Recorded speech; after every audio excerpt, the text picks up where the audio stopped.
Because once they hijack the meaning of words like love, respect, or truth, they don't have to force you into submission. They know you'll do it by yourself. But by the end of this video, you'll see exactly how this distortion works and why it's so easy to miss when you're in the middle of it. My name is Christina, and I help people recover from narcissistic abuse. If you haven't already, go ahead and download my free checklist to see how your personal experience stacks up with the typical phases of narcissistic abuse. So let's start with the first on this list, when love means obedience. So narcissists don't just use love to pull you in. They redefine it until it doesn't feel like love at all. Suddenly, I love you starts to sound more like don't question me and don't you dare set boundaries. And if you do, that love, it gets withdrawn fast. Not because you're cruel, but because you stopped complying. So you start keeping the peace just to keep that connection. You downplay your own needs.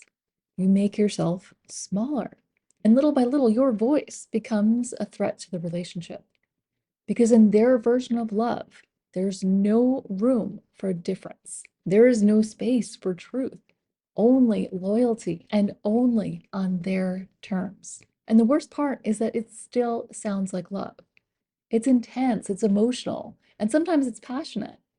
But it's not love if it costs you your freedom. So if you felt like being true to yourself means risking the relationship, if you've silenced yourself just to prove that you care, that wasn't love. That was control disguised as something sacred. Because when someone rewrites the meaning of love, they don't have to take your power. They know that you'll give it away just to stay close. So now let's talk about when respect means submission.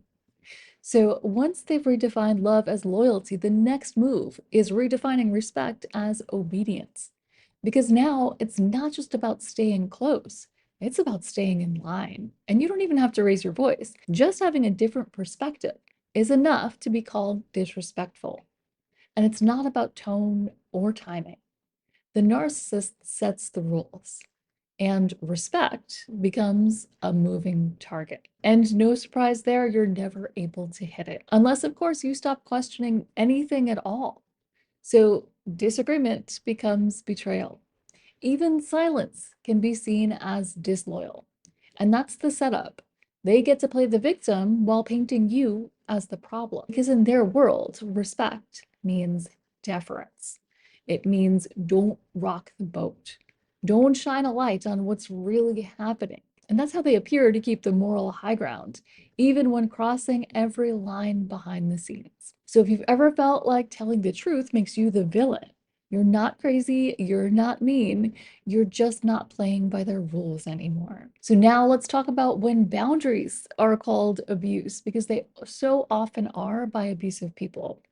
So by now, the narcissist has redefined love as loyalty and respect as silence. So when you draw a boundary, they don't just ignore it, they flip it on you. Suddenly, you're the one being controlling.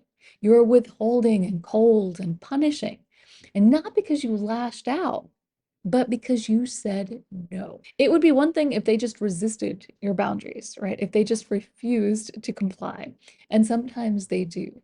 But so often they'll even go so far as to reframe those boundaries as cruelty, as rejection, and as proof that you're the one doing the harm. So now instead of feeling empowered, as you should when you set boundaries, you feel guilty. You start wondering if you went too far, if maybe it was too much, or if protecting your peace somehow makes you abusive. And all of that questioning of yourself, that's exactly what they want. Because when you start to question your own limits, they don't have to push through them anymore. You'll tear them down yourself. So what started as a simple, healthy boundary becomes a full-blown moral crisis, not because of what you did, but because of how they framed it. And if that sounds upside down, it's because it is. That's the goal, to keep you doubting what's real.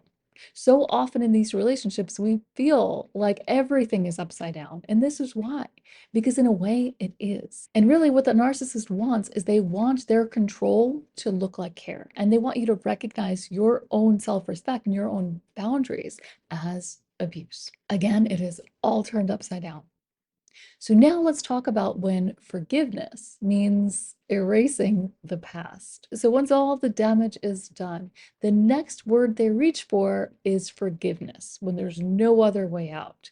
Then not because they're sorry, but because they want to skip the part where they're accountable. So they may say things like, "Why are you still bringing that up?" Or, "I thought we moved past this." Or worse, "I guess you're just not capable of forgiving." And again, this is flipped on its head. Suddenly, pressure's on you to let it go or to move on or to prove that you're the bigger person. But real forgiveness doesn't mean pretending it didn't happen, which so often is requested by the narcissist. Let's just have a clean slate. Let's just pretend none of this ever happened. But not only is that easier said than done, it's impossible when the thing that you're trying to forget keeps happening over and over again. So it's no longer just something that happened in the past, it's something that continues to happen in the future. So, of course, you can't let it go, and that clean slate is impossible. And this is one of those situations where they will use your values against you. So you want to be somebody who is kind and forgiving. I see this struggle often in my clients who are Christian because forgiveness plays a big role in Christianity. And if you're struggling with this, and I know you know this, but it sometimes helps to just hear it out loud, forgiving doesn't necessarily mean that you continue with this person. You can forgive them from afar. You can forgive and not forget. But this is one that narcissists will push hard for, especially if they know that it's a value for you. But either way, they'll push hard for it because if they can just get you to buy into forgiving them, not to actually forgive them because they're not sorry and because they're going to keep doing the same thing, so it's impossible to forgive them. But if they can get you to buy into the concept of forgiveness, they can always throw it in your face as something that you fell short in. You were supposed to forgive them, but you didn't. You could never let it go. So then it becomes your problem. So listen, if you've been told that the only way to heal is to forget, or if you've been told that having boundaries makes you bitter, none of that was forgiveness. None of that was coming from a good place. What it was the narcissist trying to erase the past and shut down your feelings and your right to stand up for yourself. And when you're able to call it what it is, you stop looking at yourself like the problem and you start actually seeing the pattern. So now let's talk about when the truth actually means loyalty to their version of the truth. And this is where things get slippery. Because after love, respect, boundaries, and forgiveness have all been redefined, they go after the biggest one of all, the truth. And we're not actually talking about the truth here, we're talking about their truth. And once their truth becomes standard, everything starts to shift. Suddenly, your perspective is wrong and your memory is flawed, of course.